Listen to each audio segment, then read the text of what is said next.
যে বেনামাজি হবে, বেনামাজির কবরে এমন একটা সাপ ছেড়ে দেওয়া হবে, তার নাম হবে সুজাউল আকরা। এবং এত বড় সাপ হবে, এত ভয়ঙ্কর সাপটা হবে, তার নাখুনগুলো, নখগুলো লোহার হবে। আর সেই সাপ যদি একবার দংশন করে, একবার যদি কেটে নেয়, তাহলে 1000 বছর পর্যন্ত সেই সাপের বিষ তার শরীরের মধ্যে ছড়িয়ে যাবে। 1000 বছর পর্যন্ত ওই সাপের বিষের যন্ত্রণা থাকবে। আর যখন ওই সাপ দংশন করবে, তার হাড্ডিগুলো টুকরো টুকরা হয়ে যাবে। আর শুধু একবার নয়, সেই সাপ কিয়ামত পর্যন্ত তাকে দংশন করতেই থাকবে। আরও বলা হয়েছে, সেই বেনামাজি ফজর না পড়ে তাহলে জহর পর্যন্ত তাকে দংশন করতে থাকবে, তাকে কাটতে থাকবে।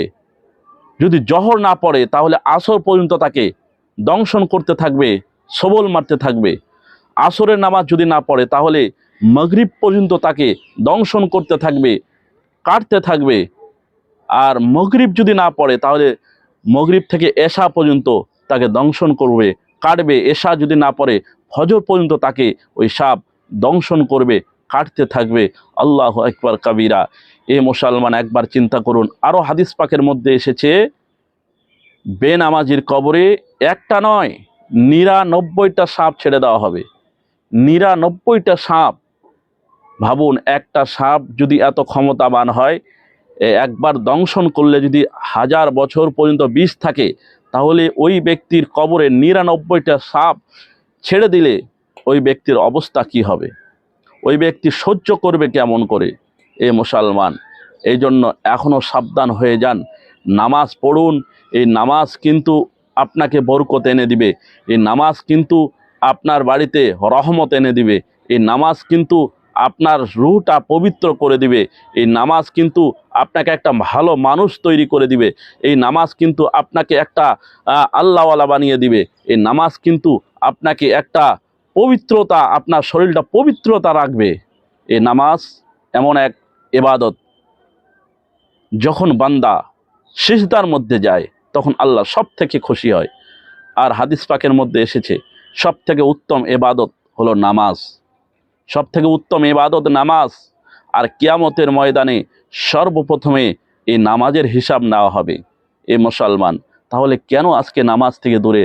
আমরা তো মসজিদ বানাচ্ছি সুন্দর সুন্দর, 1 তলা 2 তলা 5 তলা 7 তলা পর্যন্ত বানাচ্ছি। এত সুন্দর করে মসজিদকে সাজাচ্ছি, এত সুন্দর করে টাইলস বসাচ্ছি, রং করছি, ডিজাইন করছি।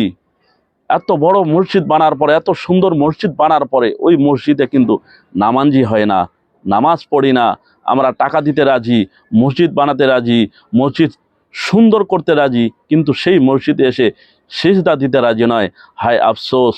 আল্লাহ কিন্তু বলিনি যে তোমাকে মসজিদ সুন্দর করতে হবে, মসজিদ টাইল বসাতে হবে, মসজিদে রং করতে হবে, মসজিদ ডিজাইন করতে হবে, মসজিদ 5 তলা 7 তলা বানাতে হবে।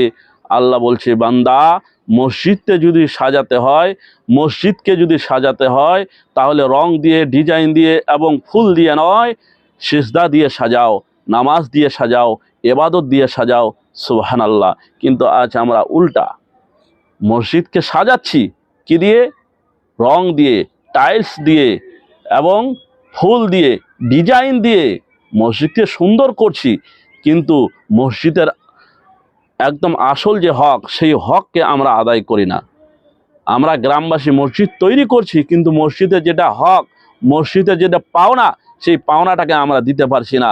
মসজিদ আমরা বানাবো এই কারণে, সেই মসজিদে যেন আমরা সিজদা দিতে পারি, ইবাদত করতে পারি। মসজিদ যেন ভরে আমরা একসঙ্গে ইবাদত করতে পারি। মুসলমান, এখনও সাবধান হয়ে যান, কারণ তওবার দরওয়াজা খোলা আছে। আল্লাহ রাব্বুল আলামিন এখনও কিন্তু ক্ষমা করে দিবে। যত গুনাহ করেছেন একবার তওবা পড়ে যদি সিজদায় পড়ে যান, অবশ্যই আল্লাহ আপনার জিন্দেগীর সমস্ত গুনাহ মাফ করে দিয়ে আপনাকে মাসুম বানিয়ে দিবে। এই জন্য মুসলমান, তওবা করুন আর নামাজের দিকে ফিরে আসুন, আল্লাহর দিকে ফিরে আসুন।